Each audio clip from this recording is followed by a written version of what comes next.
on revient à l'essentiel de cette compréhension de comment fonctionne un être humain, mais dans quelque chose qui est extrêmement précis et qui ne ressemble à rien d'autre, qui est notre présence sur Terre. Et pour moi, ça m'a donné beaucoup de compréhension de pouvoir aller ailleurs que sur Terre, voir comment ça fonctionne. Je reviens avec de l'information, puis je dirais un amour encore plus grand de ce qui se passe ici. Et ça me donne un peu de distance. Et ça m'aide à voir que, ben, on fonctionne comme ça, mais peut-être qu'on aura envie de fonctionner autrement et que c'est possible. Peut-être pas, mais peut-être que c'est possible. Alors ça ouvre les horizons et ça permet d'être plus en contact avec tout le champ des possibilités de ce que nous pouvons faire sur cette Terre. Là où je veux en venir, c'est que notre réalité terrestre, elle est très spécifique. Et que nous, en tant qu'êtres incarnés ou êtres âmes, nous connaissons autre chose et nous vivons autre chose ailleurs. Mais ici, il y a certaines règles du jeu que nous devons respecter et les comprendre. Et comprendre comment fonctionne nous donne une certaine liberté. Alors, ce que peut incarner Sabine, c'est notre âme. Et c'est notre présence sur Terre, c'est vraiment le voyage de l'âme. Mais l'âme, c'est notre identité spirituelle. Et une identité, c'est juste ce que nous sommes. Mais rien d'autre. Ce n'est pas opérationnel. Et pour être opérationnel, nous avons besoin d'être aidés par des parties de soi que l'on crée pour fonctionner sur cette planète. Alors arrive une âme qui est particulière, toutes les âmes sont différentes, et l'âme, avant de s'incarner sur Terre, décide de l'essentiel de l'expérience qu'elle vient faire sur Terre. On ne s'incarne pas par hasard ni pour rien, mais l'âme en conscience décide, peut même être aidée pour faire le choix de pourquoi elle vient sur Terre. Parmi les choix que l'âme peut faire avant de partir, il y a, est-ce que je ferai ce voyage en compagnie d'âmes que j'ai déjà rencontrées dans d'autres réalités terrestres ou autres? Ou est-ce que je m'entoure de nouvelles âmes que je ne connais pas mais que je vais découvrir et qui vont m'accompagner dans ce voyage particulier? Donc il y a un certain nombre de choix que nous pouvons faire avant de partir. Et également, un peu comme notre manière de voyager, certains partent avec un planning assez précis, d'autres pas trop. Un billet d'avion, un sac à dos, une brosse à dents, 2-3 trucs, et ça va. Mais d'autres réservent les chambres d'hôtel, la voiture, et presque les repas au restaurant. Bon. Alors, le voyage de l'âme, c'est un peu la même chose. Il y a des âmes qui sont plus aventurières, d'autres qui, pour toutes sortes de raisons, vont choisir un petit peu plus le planning de ce qu'elles vont faire. Évidemment, vous savez que on vient pour une raison, et ça, on n'y échappe pas. Par contre, il y a beaucoup d'événements qui sont aléatoires. Si je décide d'aller à Paris, le but, c'est d'être à Paris dans 3 jours. Après, quand je pars, quel est le moyen de transport? Est-ce qu'on y va à 2, à 4 en avion? Ou, hein? Bon, alors, il y a toute une grande quantité de choix que l'on fait sur place. Mais l'idée, c'est qu'on va à Paris. Et c'est à Paris qu'on va. Et c'est pas parce qu'il y a de l'orage ou que le bus tombe en panne qu'on va pas à Paris. C'est là qu'on va. Donc, le voyage de l'âme, on va dire, qui est « je suis », elle est représentée par Sabine. Donc, c'est de l'être. Mais de l'être, c'est pas manifesté, c'est du potentiel. Et quand ça s'incarne en quelque chose, puisque l'âme, c'est quelque chose, nous dirions c'est un être incarné. Et déjà, pour un certain nombre de personnes, le fait d'être incarné, donc de vivre dans un corps physique, c'est déjà problématique, le corps physique.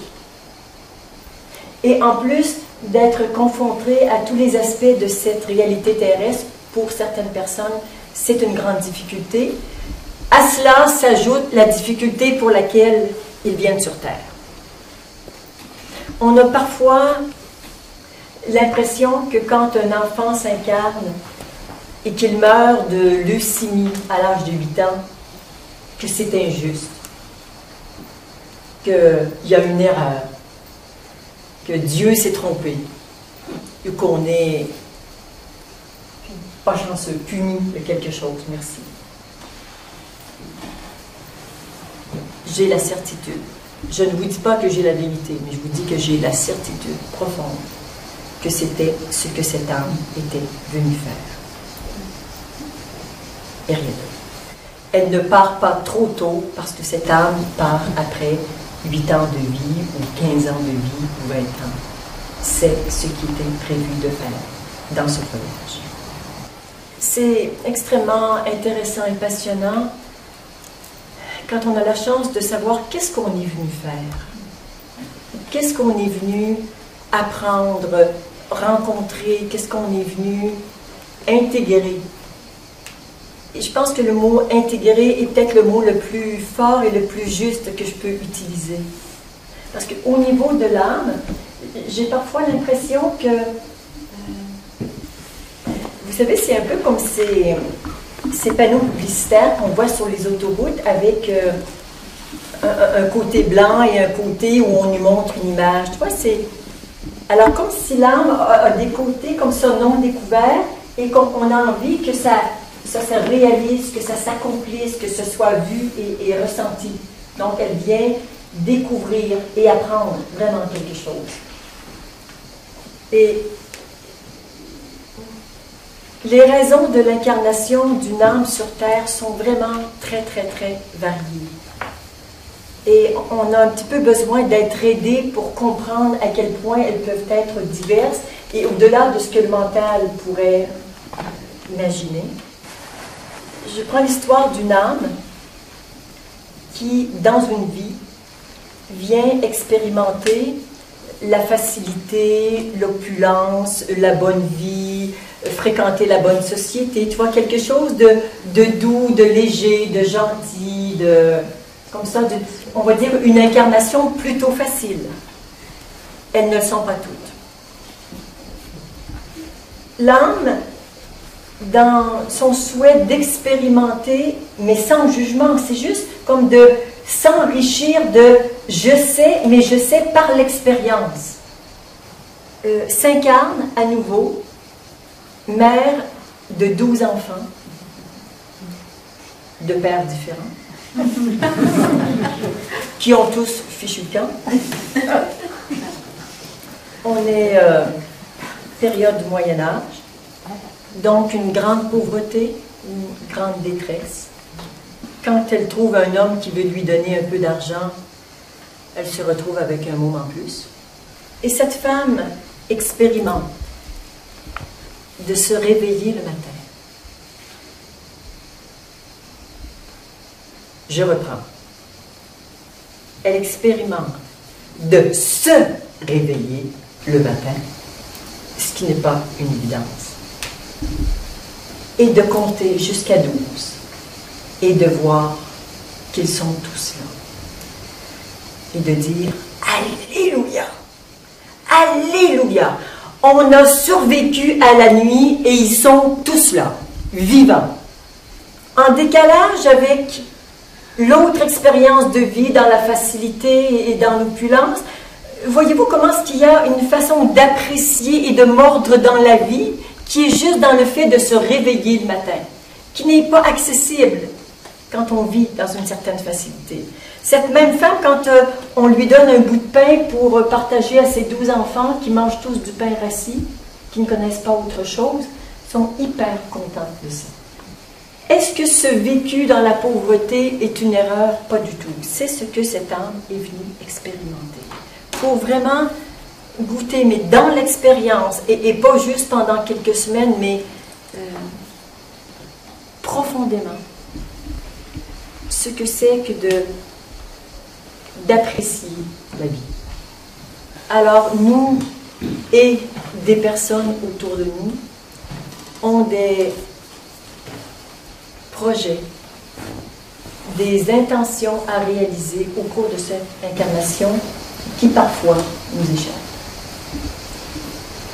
Pourquoi est-ce que des gens violents, criminels, ou dans le pouvoir, ou dans la souffrance, vivent ces expériences?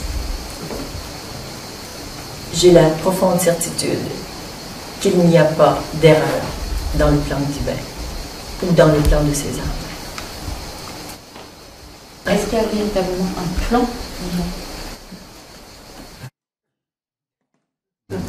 Je le substituerai en disant le plan de l'âme qui est divine.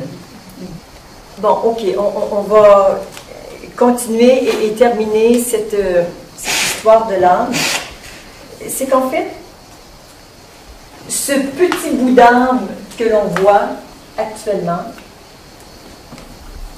est une émanation d'une âme beaucoup, beaucoup plus vaste. On a un petit peu parlé, je crois, hier. Qui est plus grande, plus consciente, plus lumineuse, mais qui envoie comme des parties d'elle vivre certaines expériences. Et s'il n'y a pas autant de conscience qu'on le pourrait souhaiter dans le petit bout d'âme, dans la grande, oui. Qui, elle, est connectée au soi, on ne le voit pas, mais il est là. Le soi, le divin, l'être, okay? Il est partout, mais on ne le voit pas. Ça doit être plat d'avoir un rôle, on a intérêt à lui faire un petit peu de temps en temps. Parce que le soi, il va foutre le cœur.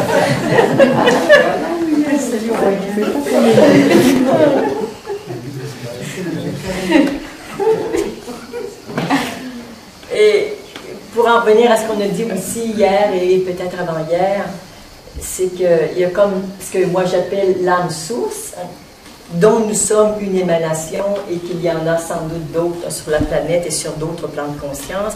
Donc de l'âme source, il y a plusieurs parties qui s'expérimentent en même temps.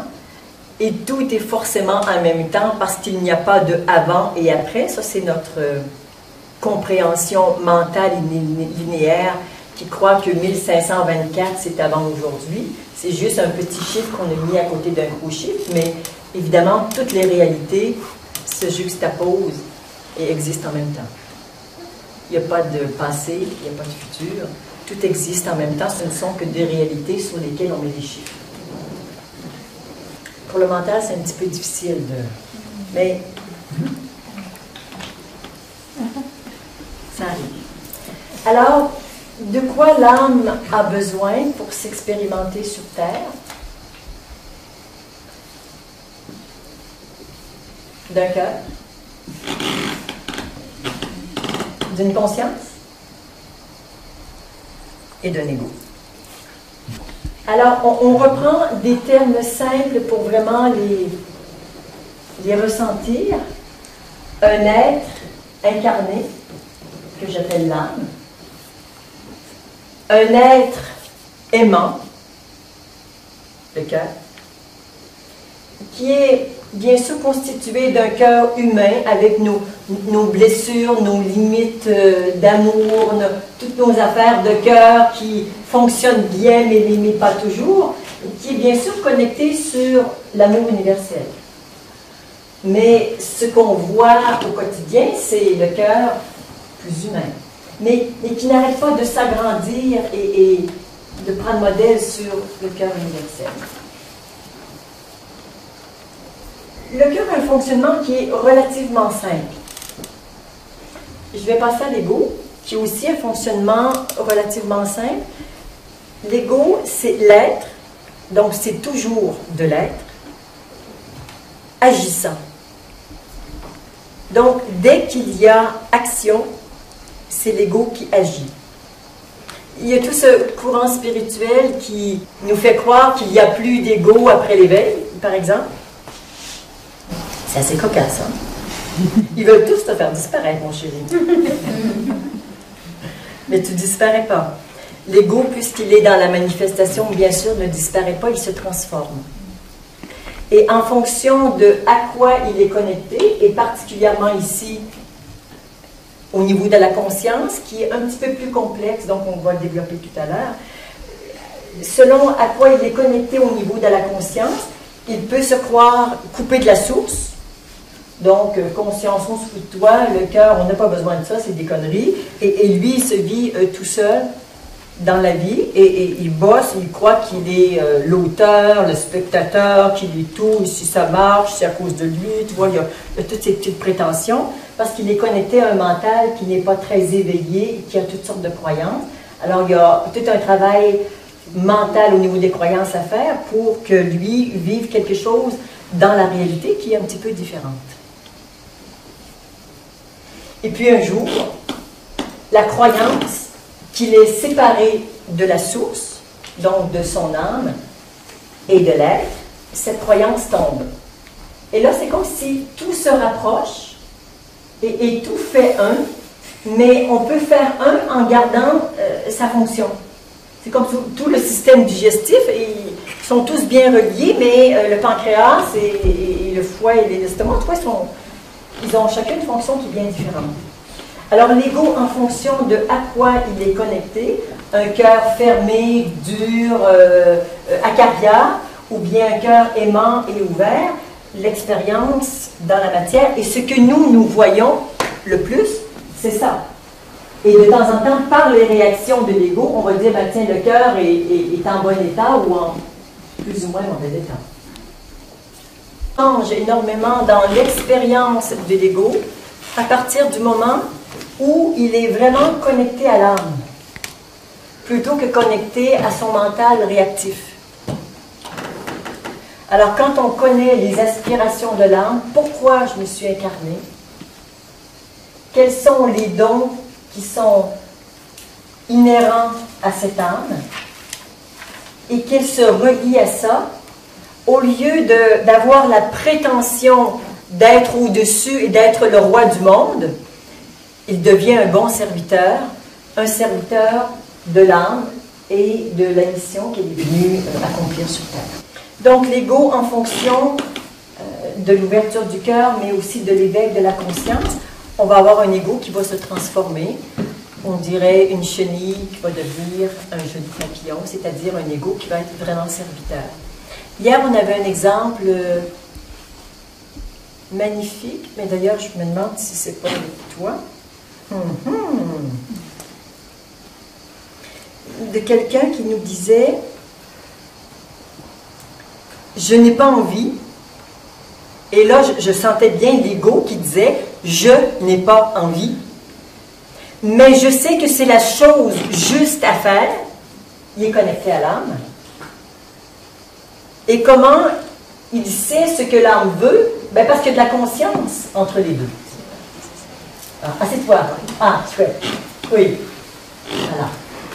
OK. Alors, si on a un ego qui est vraiment disponible et dans le service de tout le truc, il se dit, moi, en tant qu'ego, dans ce que je suis d'unique et de particulier, ce que tu me demandes, j'ai pas l'habitude. Et j'aime pas faire ça.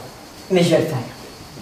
Et je ne sais pas, et ça, je me sens pas douée pour ça, j'ai jamais appris ça, et vraiment, ça m'énerve, mais tu me le demandes, et je le fais. Et il retrousse ses manches, et il s'inscrit à un cours, et il apprend, et il s'entraîne, il fait ce qu'il faut, mais il dit, je suis là pour te servir, et je vais respecter ce que je suis, mais en même temps que ça, je vais vraiment ouvrir des trucs et apprendre, et je vais vraiment travailler au service de l'âme, dans ce que tu es venu faire. Donc, c'est connecté à l'amour, tout ça. Hein? On sent bien qu'il est connecté à l'amour, mais il est de plus en plus conscient du voyage de l'âme et de son rôle important. Donc, est-ce qu'on veut qu'ils disparaissent? Jamais. Mais on peut avoir l'impression que, comme c'est l'être agissant, quand il n'y a pas d'action, par exemple, vous êtes assis en méditation, il n'y a pas d'action, c'est comme s'ils se font dans l'âme et dans l'être, et là ils sont, oui, un peu, on peut se rapprocher un tout petit peu. Hein? Donc ils se font dedans, mais on n'a pas besoin de lui. Donc ils se font. Et là, je me rappelle, peu de temps après l'éveil, quand on n'est plus dans un ego cristallisé et que l'ego se fond, j'étais en train d'écrire Chemin d'éveil, je me dis, est-ce que j'ai un ego?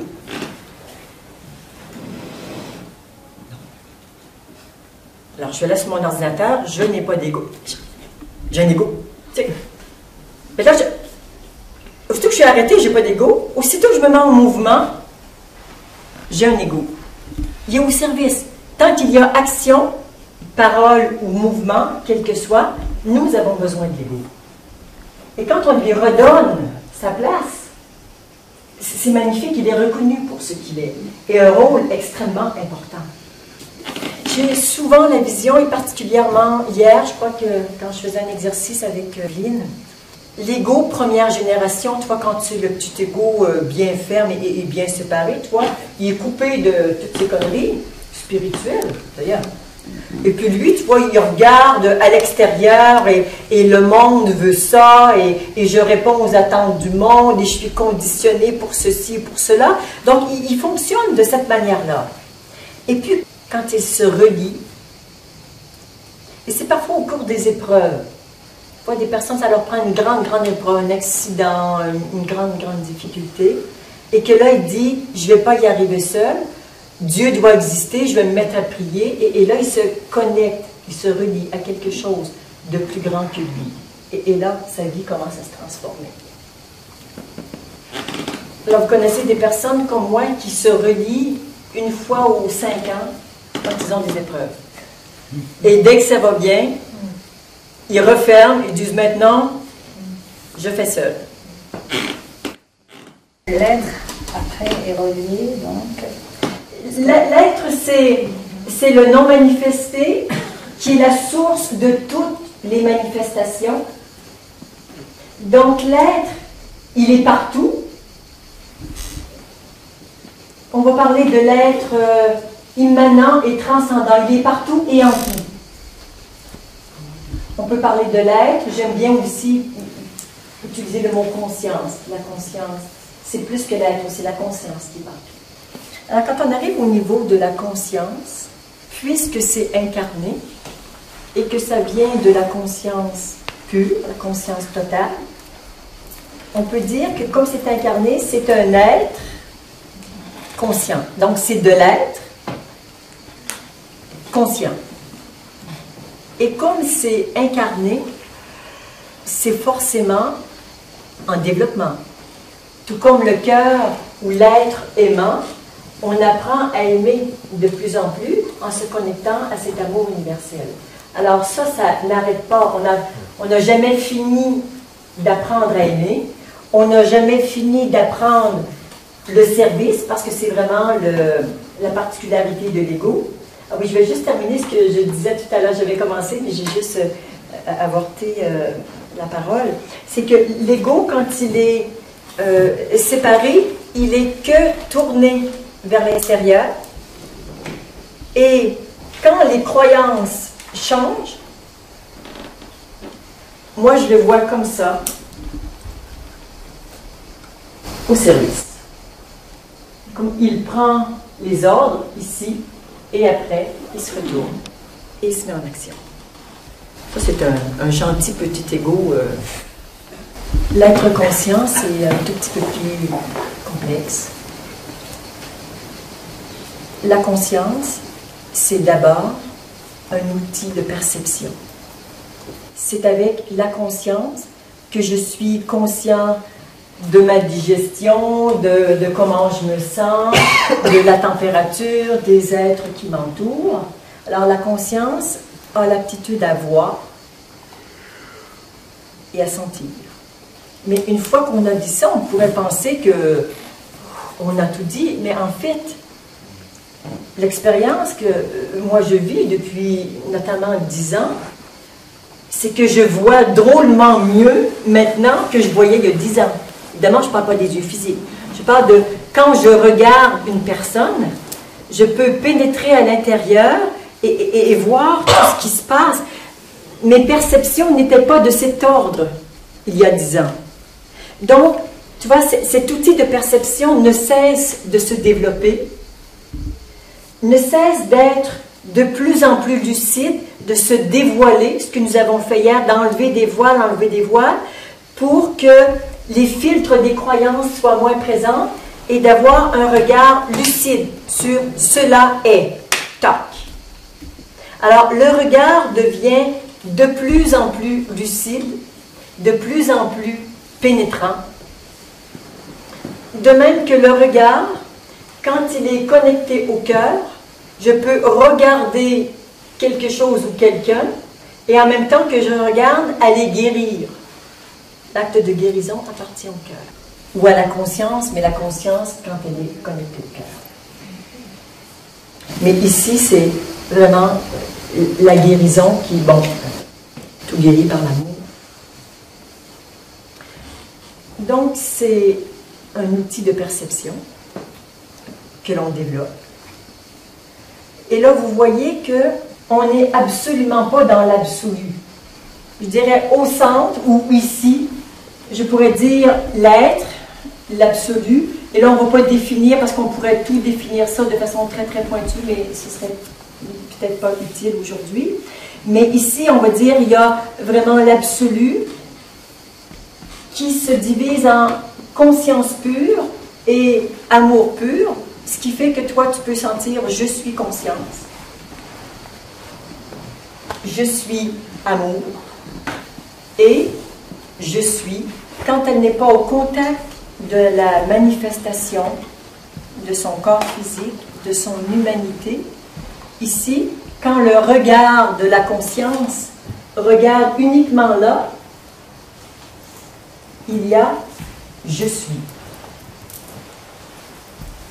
Et plusieurs ont trouvé que c'était un sacré bon truc quand dans l'humanité c'est difficile, quand je n'y arrive pas dans mes relations, dans tout ce que j'ai à vivre, je me déconnecte de tous ces trucs énervants. Ici, on a assez médité, on a trouvé, il n'y a rien, parce que c'est de la potentialité, et rien, je suis capable de gérer ça.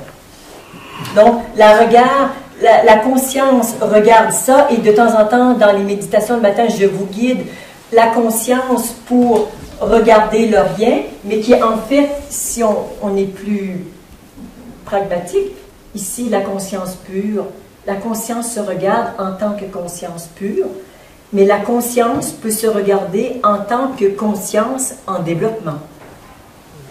Mais elle peut regarder aussi son ego, comment vas-tu mon chéri, et comment ça va mon cœur. Et là, je pourrais avoir un représentant du corps physique, ce que je n'ai pas fait, mais imaginez que bien sûr, il y a le corps physique qui est un peu le terminal qui représente tout ça. La conscience, elle est dans toute la manifestation. Mais si elle se regarde, c'est vraiment comme quand vous regardez un livre, vous pouvez mettre votre attention sur les mots écrits en noir ou sur la page blanche. Alors, dans la manifestation, vous pouvez regarder la manifestation, donc la forme Marie-Pierre, ou bien, si moi je sais tourner mon regard et je vois que l'être de lumière. Selon où je regarde, je peux voir l'un ou l'autre, mais les gens qui ont l'habitude de voir juste avec les yeux physiques ne voient que la forme. Et quand on regarde à partir de la conscience, et qu'on sait qu'on peut regarder la conscience qui est là, ben on voit qu'on n'est pas séparés, c'est la même conscience. C'est comme l'air, il n'y a pas l'air ici et l'air là, c'est l'air. Alors, attitude à voir et à sentir, qui ne cesse de se développer. On a appris toutes sortes de trucs aussi, c'est qu'il y a des choses que je ne veux pas voir, parce que je vais ressentir quelque chose que je n'ai pas envie de ressentir. donc je me voile la face. Donc, et plus on pratique cette stratégie de se voiler la face, ben, après on se demande, mais pourquoi je ne vois plus rien? Mais ça fait 20 ans que tu te voiles la face. Alors tu vois, on peut aller dans le sens de se dévoiler, mais aussi des personnes qui n'ont pas un rapport trop facile avec la souffrance vont plutôt chercher à se voiler. Et après, ils ont l'impression qu'il leur faut des lunettes très très épaisses pour voir. C'est pas juste les yeux physiques. Une autre, celle-là, je ne l'aime pas, juste le dis, ça me fait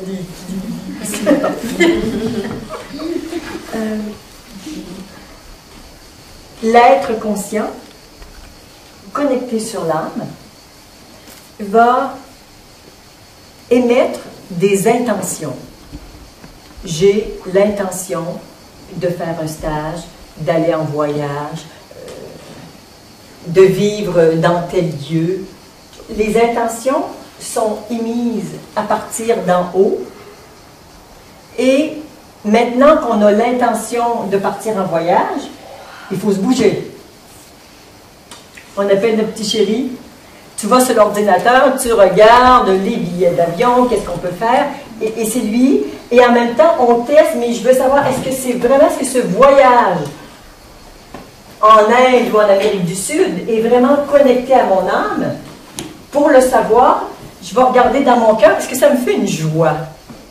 Parce qu'en fait, ils sont tous rassemblés, mais là, on les écarte. Alors, si j'ai une joie au cœur, ça me dit que c'est vraiment une aspiration de l'âme. Mais comment je le sais? Ben, c'est parce que je mets ma conscience dessus. Alors, je mets ma conscience sur mon cœur, et ça, c'est une indication que c'est une aspiration de mon âme. Alors, l'être conscient, c'est un peu le chef, celui qui décide. Mais vous savez que dans une entreprise ou dans un gouvernement, celui qui décide, c'est pas lui qui fait. Des fois, on a dit, mais pourquoi est-ce que je suis toujours le petit égo et pas celui qui décide?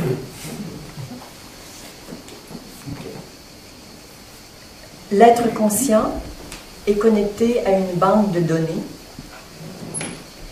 qui sont, d'une part, elle est double, la banque de données. Des données pragmatiques, un langage de 3 000 à 4 000 mots, savoir compter, se repérer, bon, toutes les informations dont nous avons besoin pour survivre, ce sont des informations qui sont neutres, pragmatiques. Mais il y a aussi toutes les mémoires de sa vie et d'autres vies qui sont emmagasinées aussi dans ce que j'appelle le mental réactif. Et quand ça se réveille, ça fait des trucs pas forcément agréables à vivre. Et là, l'ego peut faire toutes sortes de trucs imprévisibles, inhabituels et non souhaitables en fonction de à quoi il est connecté. Et bien sûr, toute cette banque de données, c'est avec la conscience que nous pouvons prendre conscience des croyances limitantes ou des mémoires souffrantes qui sont là et que nous pouvons les transformer, bien sûr, quand on est connecté au cœur. Parce que les guérisons, les transformations, c'est le boulot du cœur. Le dernier point, le dernier élément de l'être conscient, c'est la pensée. Il a aussi l'aptitude à penser.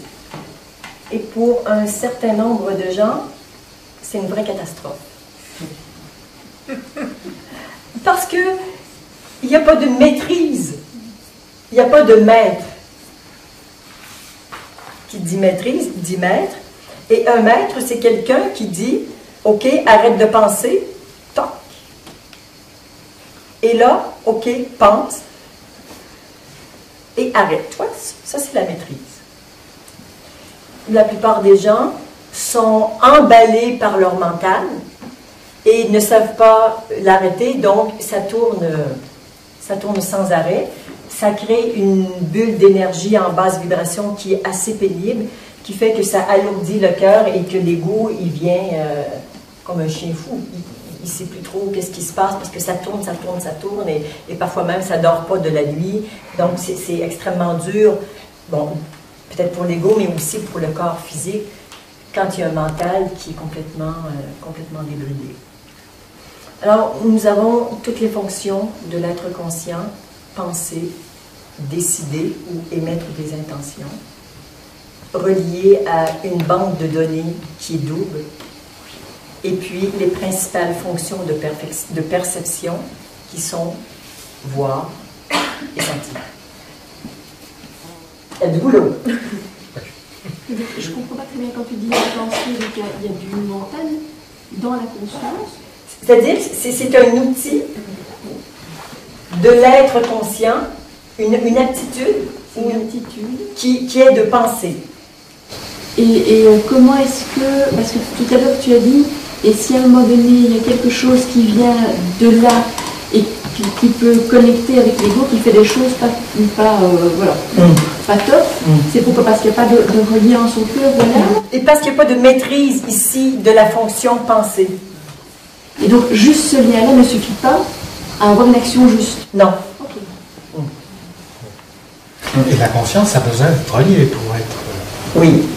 Et plus elle se relie à la grande conscience, plus elle se nourrit d'une connaissance. Oui, d'une connaissance et d'une sagesse. On peut dire ça, oui, on peut intégrer la sagesse, la créativité, et plus elle peut s'agrandir et se développer. Mais quand on a un petit être conscient qui est tout rabougri dans un petit mental qui fait du surplace avec des croyances limitées, il n'y a pas beaucoup d'espace. Mais ça peut bien s'agrandir quand certaines croyances lâchent et quand elle est reliée à la conscience totale, qui est toujours là. Mais c'est là, mais je peux aussi m'en couper. Hein? On peut se relier à la grande conscience, dire en être conscient et la laisser s'infuser en nous. Mais on peut aussi comme se verrouiller et... Donc en fait, l'âme n'intervient pas. Non, elle n'intervient pas parce qu'elle est. Juste elle est, mais juste être, ça marche pas. En tout cas, sur Terre, c'est pas opérationnel. Donc, elle a besoin de ce trio pour fonctionner sur Terre. Donc, d'une conscience individuelle, avec toutes les croyances racines que nous avons sur Terre, qui sont différentes de ce qu'il y a ailleurs, avec un cœur qui fonctionne d'une manière très particulière et un ego, et bien sûr un corps physique qui est extrêmement lourd, mais en même temps rempli de promesses de plaisir énormes. Ça veut dire qu'en fonction de l'ego, s'il se relie à la conscience ou s'il se relie à l'amour, il va avoir des actions différentes. Exact. Qui ne sont pas encore nécessairement des actions reliées à l'âme. Il peut juste se connecter à l'un ou à l'autre. Elles ne sont pas encore... Ouais, c'est-à-dire que pour être relié à l'âme, il doit passer par la conscience. De toute façon. Oui. De toute façon. Oui. Il doit y avoir les deux. Oui. Et eux doivent être reliés. Oui. Alors juste, on fait le test. Rapprochez-vous, tous les deux. Bien touchez-vous la main, par exemple. Et connectez-vous à l'âme. Voilà.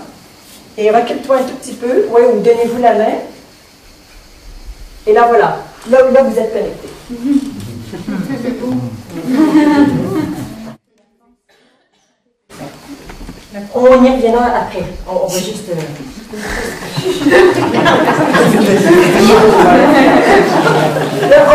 on est dans le scénario idéal. C'est beau, hein? On est comme... Là, c'est bien. Pour moi, ici, c'est top. C'est ça. Ah oui. Exact. Oui, tout le monde, on sent la force de ça. Et que lui, il est dévoué, même si c'est difficile, tu vois, il va faire, et même si le cœur est blessé, il va dire, oui, mais on va mettre de la conscience, on va aller réparer le cœur, mais on travaille vraiment ensemble, mais on reste connecté aux grandes aspirations, mais il y a les grandes aspirations de l'âme, mais les petites aussi, elles sont les majeures et les mineures, mais l'âme est toujours là comme pour superviser. Et on a un petit peu entendu notre belle Micheline hier qui nous parlait de son aventure pranique. Combien elle était connectée à son âme. Et encore de plus en plus ces derniers mois, tu me disais Micheline, hein, je peux le dire, mais comme vivre cette aventure de la nourriture pranique, pour elle, c'était pas un truc d'ego séparé qui veut, je le disais, hein, dominer le monde. Hein, puis montrer qu'il est au-dessus de tout. Non.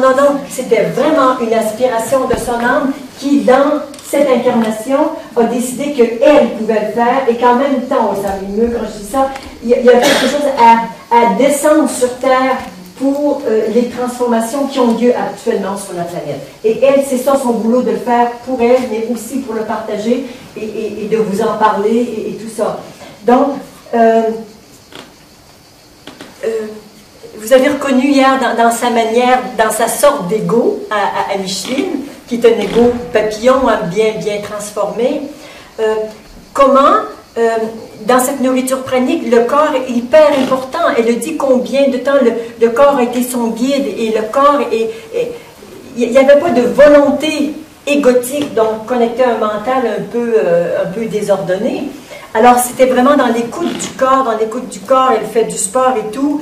Et à un moment donné, avant de dire le grand oui, c'est l'âme qui la bombardait tout le temps. Il faut que tu dises oui, mais un vrai oui, un engagement. Et là, elle a pris son engagement. Mais ça vient de son âme. Alors, on va répondre à la question de l'être derrière. Alors, on va dire que tout va bien. Et puis, je vais te donner un double rôle. Ça va t'aider à comprendre ta réponse. Donc, maintenant, tu deviens la pensée, une des fonctions qui est inhérente à la conscience individuelle. Et là, la pensée qui n'est pas bien maîtrisée se met un matin, 7 heures, à tourner. Oui, mais si ceci, c'est cela, oui, il m'a dit ça, et là, tu te vois tourner à 100 km/h et 200 000, tu tournes dans tous les sens. Voilà. Alors, vas-y, pars-toi une cassette. Tu sens que c'est parti une cassette? Oui. Qu'est-ce que ça te fait? Ça fait bouger les choses. Ouais. Bouge. Fais ce que ça te fait. Mais c'est... Bouge.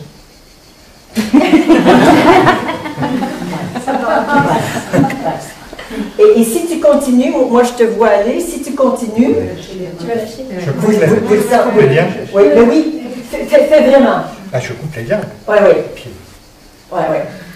Alors, tu es fou, tu te fermes, tu vas dans tous les sens. Alors, la connexion, le corps, le cœur, on ne sait plus, l'ego. Si c'est plus équilibré. Oui, exactement. Du coup, j'ai là, ça fait comment je vais faire? Parce que j'ai l'impression qu'on m'a coupé les bras. Oui, mais oui, c'est ton trio d'action, d'incarnation. Qu'est-ce que ça fait quoi dans le cœur? De plus avoir l'âme derrière, Non, de plus avoir Le lien. le lien. avec la conscience. Tu te sens pas seul? Je suis toujours relié à l'âme. Ah, ok. Donc j'ai perdu mon camarade. Ouais, c'est ça. J'ai perdu mon camarade, mais je suis toujours relié à l'âme.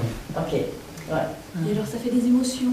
Qui sont vécues ici. Ok, tu les sens bien, les émotions. Plus que les émotions. Ok, ouais. Ok. Plus que, ce qui veut dire qu'il n'y a plus rien au niveau de la conscience. Oui, c'est ouais. ça. C'est donc les émotions montent. Ouais. Et là, on est submergé par les émotions. Ok. On se redonne la main, on met de la conscience. On l'a échappé bien. C'est fou, mais c'est exactement comme ça que ça fonctionne. C'est beau, hein, comment on fonctionne. J'ai tellement de bonheur de voir ça. Et bon, évidemment, la première personne qui a envie de le savoir, pour elle, c'est moi. Moi, je jouis de ça et ça m'aide. Et de vous en parler, je l'intègre davantage. Alors, on va revenir, on va se séparer. Tu viendrais, François? Ça te pose pas de problème d'être là? Ok. Tu te mets derrière l'ego. Et oui, à genoux, ou à genoux peut-être, ouais, comme ça, parce que tu es proche de l'ego. Et toi, tu es la séparation. Je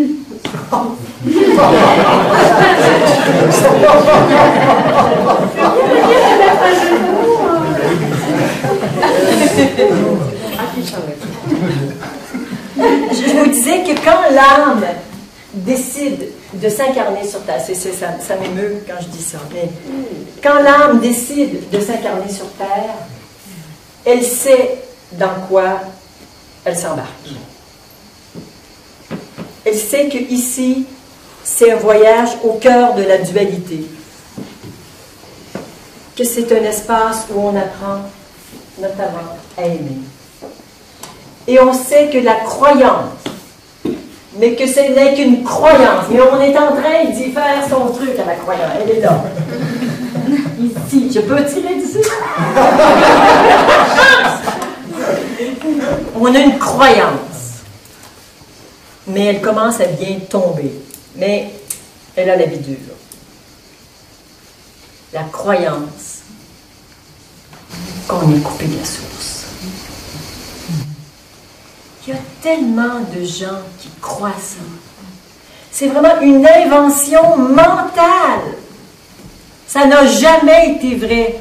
Mais comme on y croit, on en fait l'expérience. Alors, c'est comment pour l'ego quand tu es vraiment convaincu que tu es coupé de la source? Je me sens très seule. Et ça ne va pas s'arranger.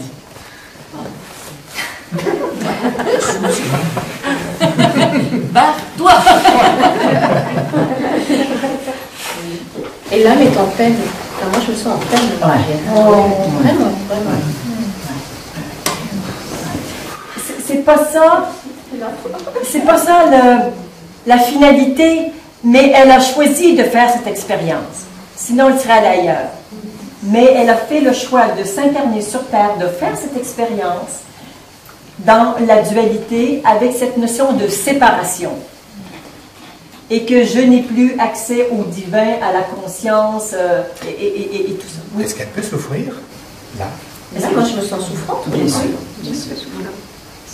Par rapport à tout à l'heure, ça n'a rien à voir. Oui. Mais et l'âme n'a pas, je dirais, peut-être la même sorte de souffrance que l'ego, mais il y a quelque chose qui n'est pas optimum.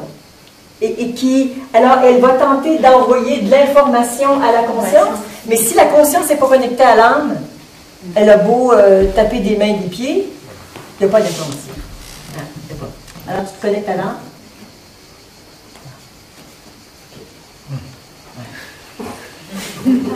Ça va mieux? Oui. Okay. Si j'ai l'impression de faire des choses pour rien, ça n'a pas de sens. Ça n'a pas de sens. Ça n'a pas de sens. Mais ça dérange, comment ça commence à déranger là? Comment ça se passe? En fait, je me sens au milieu de quelque chose qui bloque un petit peu, j'ai l'impression de ne pas être à ma place. Sur un certain plan, d'être arrivé là et d'avoir rompu quelque chose, coupé quelque chose, que ce serait sans doute mieux si je disparaissais discrètement.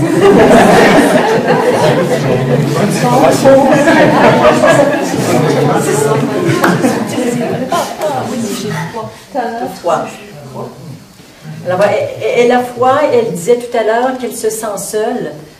Ça vous rappelle quelque chose que vous avez déjà vécu? Non.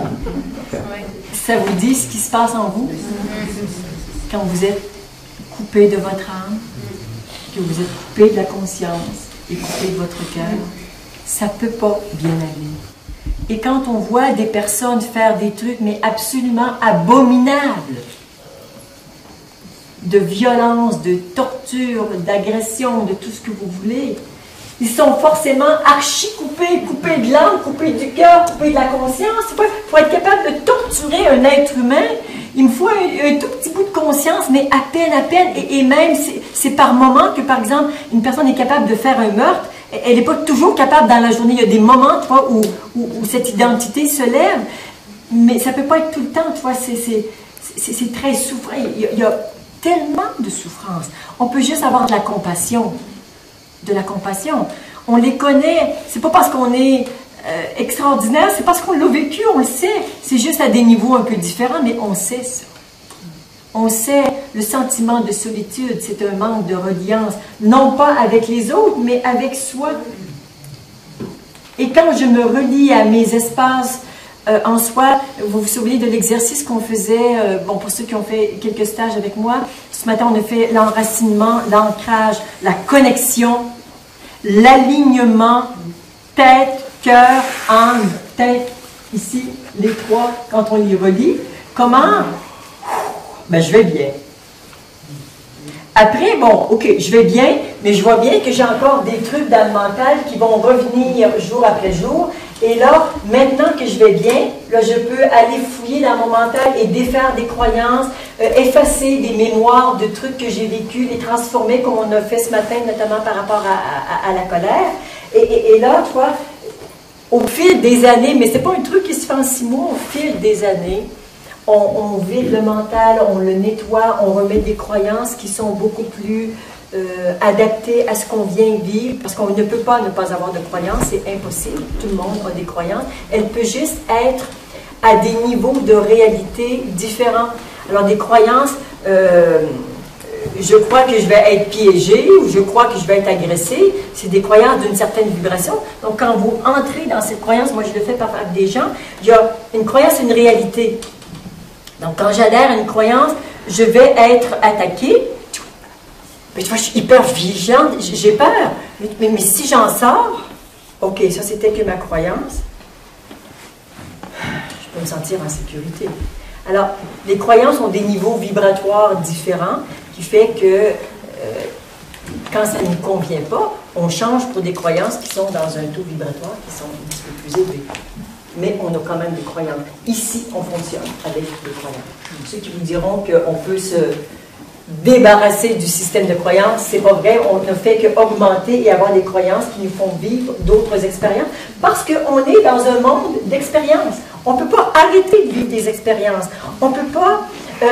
Il y a des jeux en spiritualité qui nous font oublier l'expérience vivante, ici et maintenant, et où l'ego tente de se relier et de tout court-circuiter. Ça ne marche pas. Ça ne marche pas. On n'est pas venu ici pour court-circuiter, mais pour vivre et pour apprendre et pour vraiment intégrer. Cette séparation, elle a une finalité. Est-ce qu'elle est là pour une raison précise, pour nous permettre de remonter chemin? Ou est-ce que c'est juste des croyances Cette séparation permet un type d'expérience que nous sommes venus faire dans cette réalité. Et nous sommes actuellement à une époque où, et ce n'était pas le cas il y a 20 ans ou il y a 100 ans, où cette croyance, elle est très, très, très fragilisée. Et nous sommes en train de vivre avec l'éveil de la planète cette transformation ou cette conscience. Nous faisons partie des pionniers qui l'ébranlons de plus en plus et faisons qu'elle va bientôt tomber. Je sens que ça va tomber bientôt. Je me sens réhabilité par ce que tu viens de dire. Par contre, dans tout le temps précédent, je me suis senti déconnecté de tout ce qui se passait. Dans l'objet de la déconnexion, j'ai perdu complètement. Et là, tu vois, tu as un sens, si je comprends bien. Voilà, là, tu as un sens. J'ai un sens. Ouais. J'ai senti, tu as commencé à poser la question que oui, réhabilité, il y avait un sens. Ouais. C'est ça. Mais pour moi aussi, en fait. À ce moment-là, la conscience aurait la possibilité de voir la séparation. Oui. Ouais. Tu la vois? Oui. Tout à l'heure, après que tu m'aies demandé un petit peu comment je me sentais, assez rapidement, j'avais presque envie de vous demander de me libérer. Offrez-moi cette possibilité de retrouver ma place. On le garde encore un tout petit peu. Okay, parce qu'on avait, oui, juste Gaëlle qui avait une question tout à l'heure. Oui, ma question c'était, donc s'il n'y a pas de connexion et s'il y a un voile constant séparé, du coup l'âme peut dire j'ai foiré totalement ma mission, mais est-ce qu'elle n'était pas venue peut-être justement pour... Non, l'âme ne dit pas j'ai foiré complètement ma mission. Parce qu'elle n'est pas dans le temps. Toi, tu dis ça dans la temporalité, elle est hors du temps. Donc, il n'y a rien de foiré. Elle va recommencer une autre fois sa mission. Comment on va faire la... Ah, tu veux dire, parce que s'il n'y a pas, si la séparation reste durant toute l'incarnation, si la séparation reste durant toute l'incarnation, et que, est-ce qu'elle peut... Oui, elle peut être venue pour ça et ça ne s'est pas produit. Elle aura appris quelque chose là-dedans. Elle est tournée sur les apprentissages. Comme quelqu'un qui est sain ne peut jamais manquer son coup. J'ai vécu une expérience, j'ai appris que je n'aimais pas les carottes au gingembre. Bon, j'en prendrai plus, mais ça, je le sais, tu vois. Et la prochaine fois, on fera autremment. C'est pas dramatique pour elle. Ça n'existe pas. La question, c'était peut-être une partie de la conscience qui elle-même, je ne veux pas dire jouer, à une sorte de jeu de séparation pour en prendre conscience. Oui, mais la conscience elle-même est quand même au service de l'âme. J'ai bien compris, mais oui. Cette partie de séparation, est-ce qu'elle ne s'est pas créée de la conscience, puisque c'est la conscience qui... C'est la conscience qui crée, oui, qui peut créer le lien et créer et couper les liens. Et couper les liens pour voir. Exactement. Pour découvrir, pour faire l'expérience. Quand la séparation n'est pas là, je ne sentirai pas la reliance, je ne sentirai pas la différence. Et donc je dois être coupée pour après, quand on a pris des mains, sentir que c'était meilleur. Et là, vous avez l'enfant qui arrive au monde, qui est forcément relié, parce que ça, c'est pas très développé, ça non plus, c'est ouvert, mais sans conscience. Et ça se rapetisse, ça se contracte, et arrive la séparation, donc la naissance de l'ego en tant qu'identité séparée. Et là, on peut commencer à un certain moment de sa vie de sentir qu'on a quitté le paradis et qu'on est plus ou moins en enfer. On se rappelle qu'au début, c'était pas comme ça. Et on a toujours envie de retrouver ça. Mais on essaie toutes sortes de chemins et nous l'avons essayé dans cette vie-ci, nous l'essayons dans d'autres vies aussi. Quand on se sent mal, on boit un peu plus, on mange un peu plus, on baise un peu plus. Qu'est-ce qu'on fait? On fume plus, on travaille plus, trop. On va plus sur les jeux vidéo. Ah, oui, exactement. On a toutes sortes d'addictions. Donc, c'est parce qu'on a ce souvenir et qu'on sait que ça existe et qu'on écoute des vidéos et qu'on dit « oui, c'est ça, moi, je veux retrouver ça aussi parce que c'est comme ça, c'était comme ça chez moi et je veux le retrouver. » Et c'est ce qui met l'ego en route parce que c'est par effet de comparaison. Si l'ego n'est pas relié, il peut aussi fonctionner un peu à vide. Oui. Chercher à retrouver quelque chose, ce paradis, mais il faut aussi être relié pour pouvoir y accéder à nouveau. Exactement.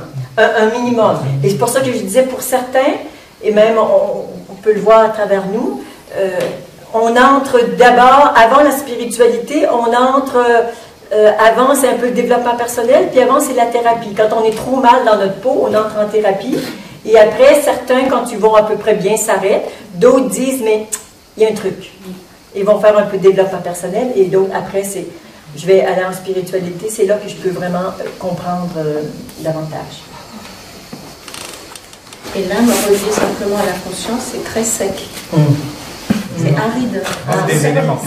On peut se relier derrière. Oui, c'est ça. Pas maintenant. Non, parce que si vous mettez de la conscience et du cœur, il va fondre. Oui. Il ne va pas partir.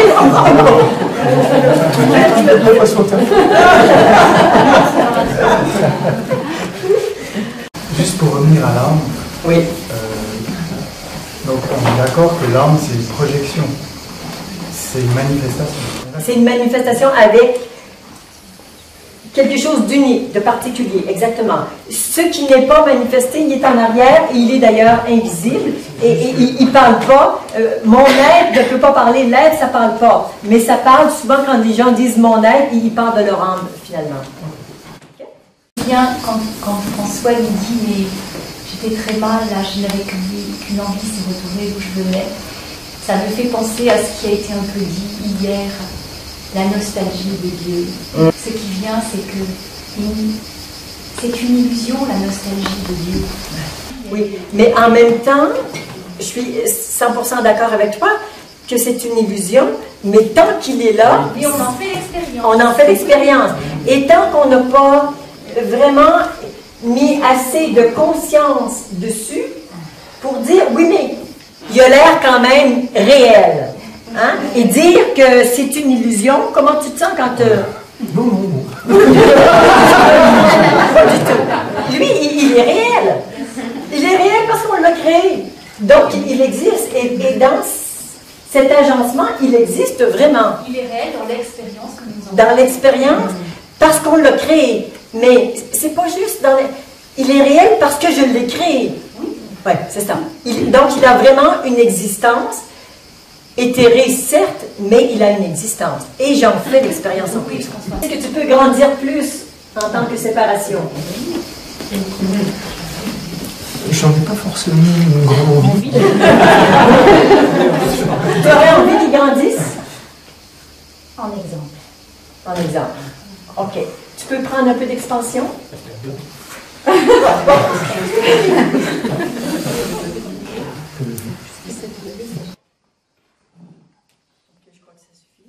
Tu sens quelque chose? Non, juste Daniel. Moi, oui. Ouais. Qu'est-ce que ça te fait quand la séparation se densifie et s'amplifie? Pas en tant que toi, là. Que moi. Que oui. Une très grande coupure. Et on est donc coupure, oui, mais de plus en plus mal. De plus en plus mal. De plus en plus éloigné. De plus en plus éloigné. De plus en plus coupée. Ouais. OK. Mais moi, j'ai envie de retourner. Ouais. Moi, j'ai envie de partir par là. OK. De lâcher De lâcher, de Fais ce que tu sens. OK. On a vu que immédiatement le cœur a fait un pas, puis deux, puis trois. J'ai des poils. Ouais. J'ai de nouveau froid. Ouais. Ouais. La conscience demande ce qui se passe un peu quand même. OK. De plus en plus d'assèchement. OK. Vous le sentez. Les matins où on se lève, où on est vraiment pas bien, il y a peut-être un mouvement de cet ordre-là, peut-être, hein, qui s'est joué. OK, comment on fait? Disparaître de là, on s'approche. Du sens? Faites les mouvements. Faites les mouvements naturels.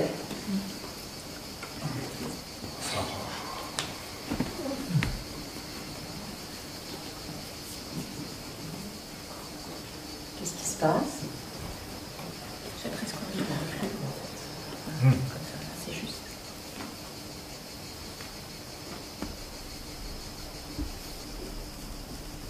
OK. Dans l'ego, c'est comment? C'est pas encore top. Hein. J'avais l'élan de fermer les yeux tout le temps. C'est comme si je voyais plus grand chose en fait. Même si ça s'est rapproché, je sens quand même la coupure. OK. Alors, on va demander. Oui, vas-y. Je sens quelque chose de présent, de réconfortant de derrière, et je sens un vide. C'est froid, c'est devant, je sens quelque chose aussi de présent, d'assez chaud, des côtés, sur tout l'espace postérieur, mais alors tout ce qui est devant, là, c'est vide, c'est froid, OK. On va tenter quelque chose. On va demander à la conscience de se tourner vers la séparation. Puisqu'il y a une séparation et que finalement tout le monde dit que on dit que c'est une illusion. J'ai déjà entendu dire ça, que c'était une illusion. On va bien voir si c'est vrai. Veux-tu regarder de près, mais vraiment de près, la séparation? Je ne sais pas, j'ai envie de donner la main à l'ego. Ah oui? Là, donne la main à l'ego. OK. Et j'aurais envie qu'elle donne la main. OK. C'est la conscience qui le chef. Voilà. Et à ce moment-là,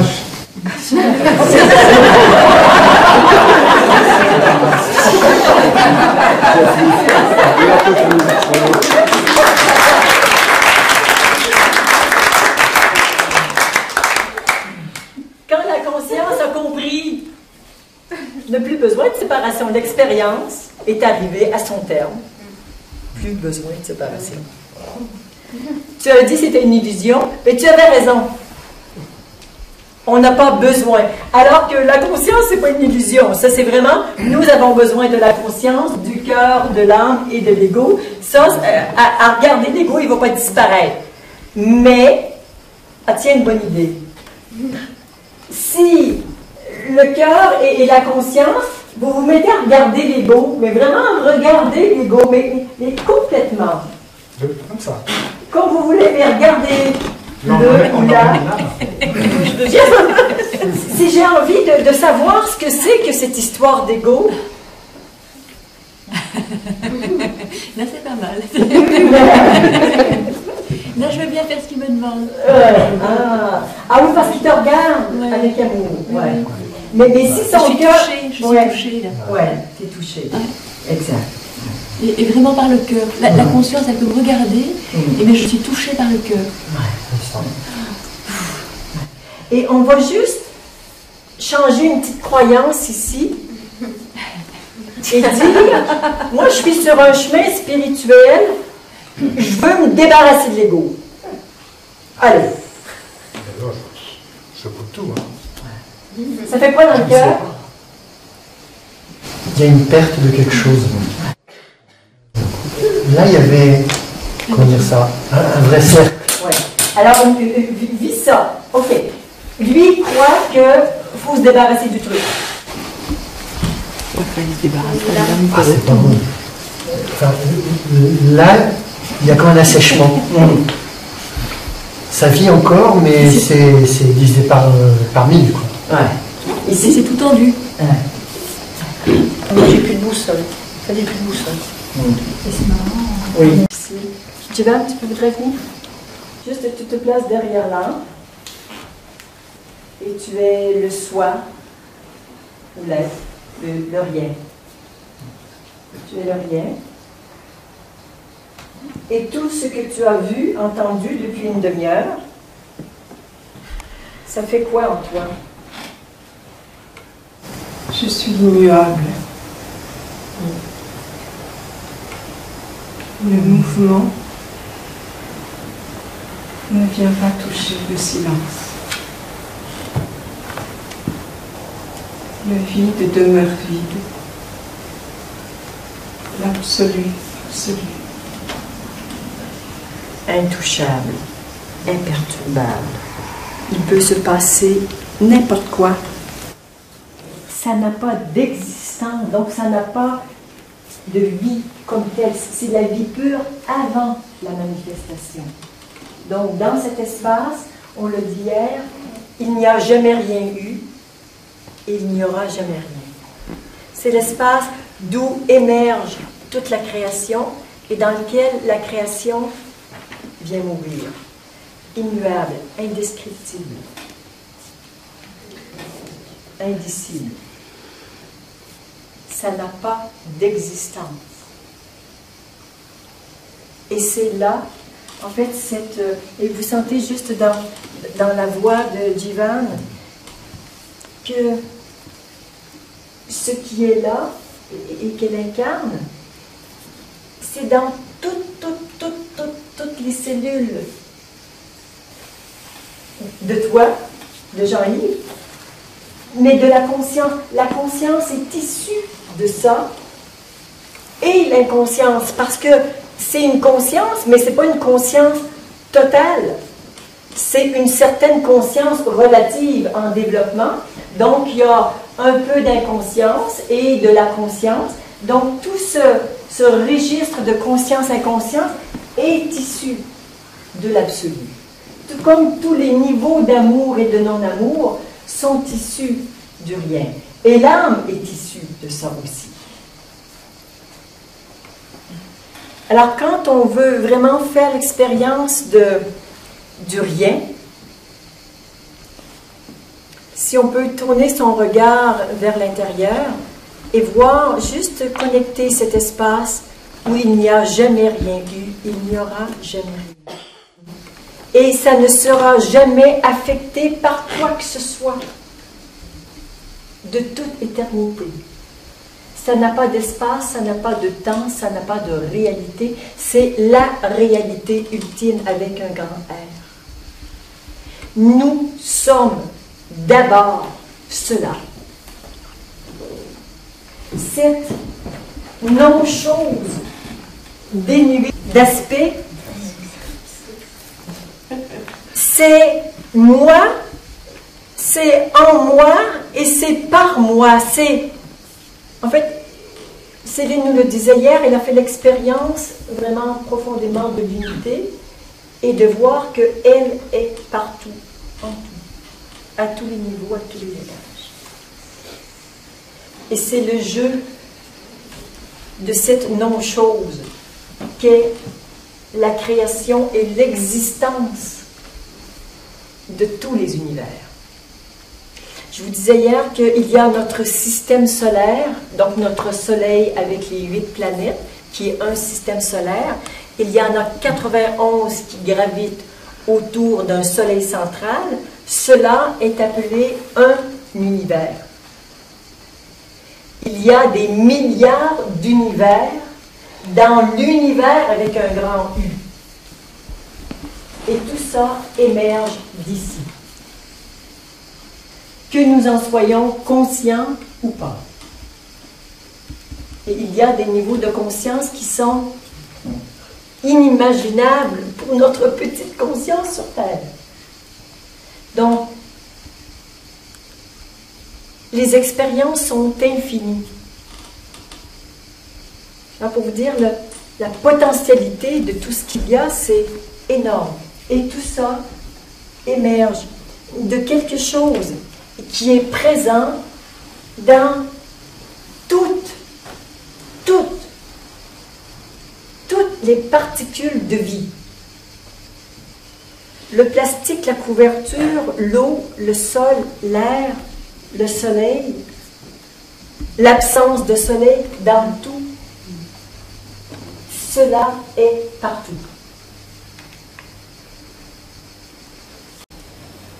Cette incarnation, et il y en a de multiples, c'est vraiment le voyage de l'âme. Il vient s'enrichir d'expérience au moyen d'une certaine conscience qui va se développer, d'un cœur qui va s'ouvrir et d'un ego qui va se transformer au fil du temps. Ça nous donne un peu les grands paramètres de qu'est-ce qu'on est venu faire ici. Et il n'y a pas de bonne ou de mauvaise raison d'être, pour une âme, d'être en voyage sur Terre. N'est-ce pas? Il n'y a pas de raison. C'est-à-dire qu'il y a toujours une raison à ce voyage, mais elles sont parties. N'est pas bonne. C'est une expérience. Oui, exactement. C'est une expérience et on s'enrichit d'une expérience de souffrance ou de bonheur. Des incarnations sont plus faciles que d'autres. Mais est-ce que, moi j'ai pas le sentiment que l'âme souffre vraiment, parce qu'elle fait l'expérience par le cœur, par l'ego, mais elle, pas l'impression qu'elle souffre. Ce n'est pas de cette souffrance dont on parle dans l'incarnation. Pas du tout. Elle peut être comme un peu dérangée. Tu vois, je vois comme ça un mouvement. Oui, c'est juste ça. Mais cette souffrance telle qu'on en parle et qu'on la connaît, ça appartient à l'incarnation. Elle n'est pas... c'est au monde de l'incarnation. C'est un autre niveau. Il y a un drôle de truc qui se passe pour moi. C'est qu'en fait, en étant relié à tout ici, et en ayant entendu l'immuable, c'est comme si il n'y avait plus de bien ou de mal dans ce que je fais. Donc le mouvement, s'il est relié à tout, il est juste ce qu'il doit être pour l'expérience de l'âme. Pour l'expérience, exact. On va demander on va ajouter de la conscience de l'être, davantage. Alors, on va vous demander de vous approcher un peu pour être encore plus... et on va demander à la conscience... oui, vous vous reliez, c'est ça, ici. Alors, une plus grande conscience de l'être non manifesté, du soi, de l'absolu. Qu'est-ce que ça change dans la conscience? Je vais plus vers le vide. Il va plus vers le vide. Parce que je suis relié. Parce qu'il est relié. Moi, c'est comme s'il y avait moins d'action. Il y a moins d'action. On se rapproche du vide. Alors évidemment, quand on se fait une grande méditation de 2-3 heures et que finalement l'ego est assis sur son coussin, la conscience n'est pas tournée ni vers l'amour, ni vers l'âme, ni vers l'ego, et vraiment tournée vers le soi, vers l'être, le vide. Tu regardes que là, pendant 3 jours, et tu nous diras vendredi comment tu te fais. J'ai déjà fait. Qu'est-ce que ça te fait quand tu regardes Le vide. vers le vide? Je dirais que la présence est plus forte. La présence est plus forte. Alors continue de les regarder parce que, en fait, quand il dit présence, on va juste préciser une chose. C'est qu'ici, on a l'être conscient. Mais l'être conscient, on peut le regarder en tant qu'identité. Et lui, il dit « je suis ». Ou « je suis présence », ce qui est une tautologie, mais qui nous permet de bien comprendre. C'est juste qu'on le nomme en termes d'identité.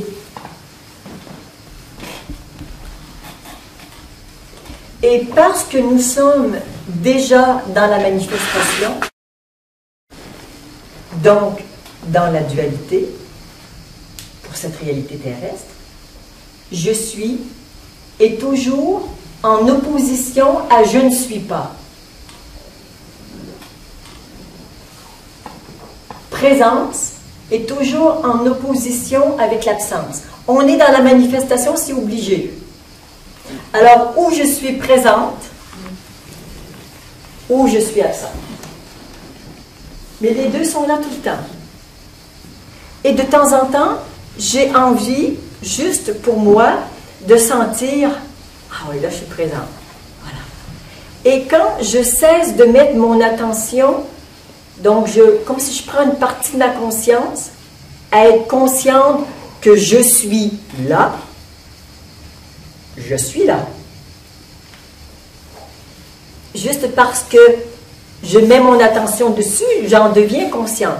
Maintenant, si je dis je m'en fous d'être présente ou pas, je ne veux même pas savoir si je suis présente, je tourne mon regard et j'admire la nature. Ben, je vois que les arbres sont beaux. Est-ce que je suis présente? J'en sais rien. Je ne suis pas en train de regarder ça. Donc, je suis absente à ma présence pour être présente à quelque chose. Je reste présente, mais je ne le sais plus. Je n'en suis plus consciente. Tant de jeux qu'on peut faire avec ça. Donc la conscience peut être consciente d'elle-même quand elle se regarde, et particulièrement quand elle se relie au soi, qui est ce de quoi elle émerge. Comme s'il y avait l'absolu qui est de l'inconscient, inconscient de lui-même, et que en remontant, hop, on commence à avoir conscience de l'inconscience, et on remonte, on est conscient d'être conscient. Mais c'est un niveau de manifestation, pas l'absolu, mais la conscience et la conscience, qui est déjà très éthéré. Après, on n'est pas incarné, on n'est pas incarné dans un corps. C'est déjà une autre étape. Tu vois? C'est comme si on part de l'absolu, on monte dans la conscience, et oups,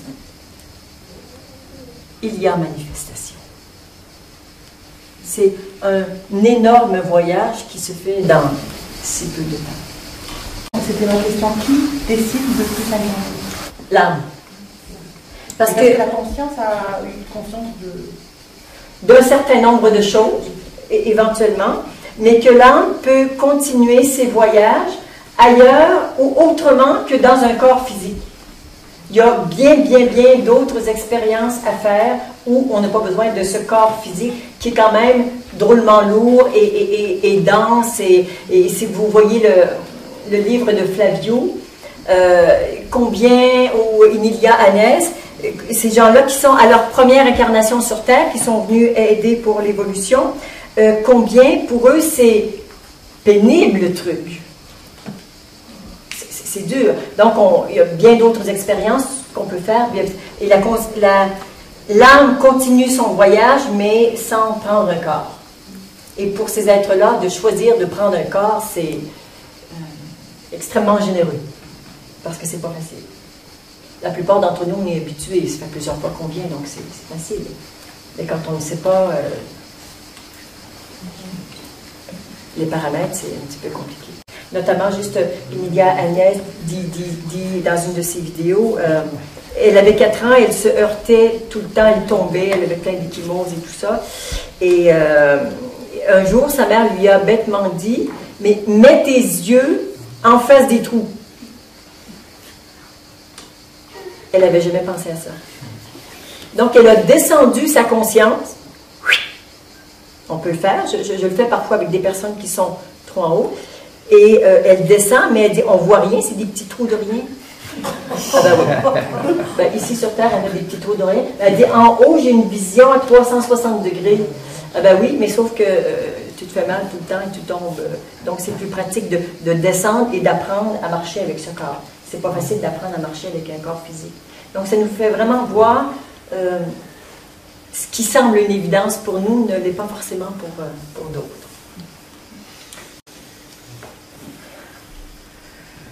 Ça va? Oui, c'est bon. OK.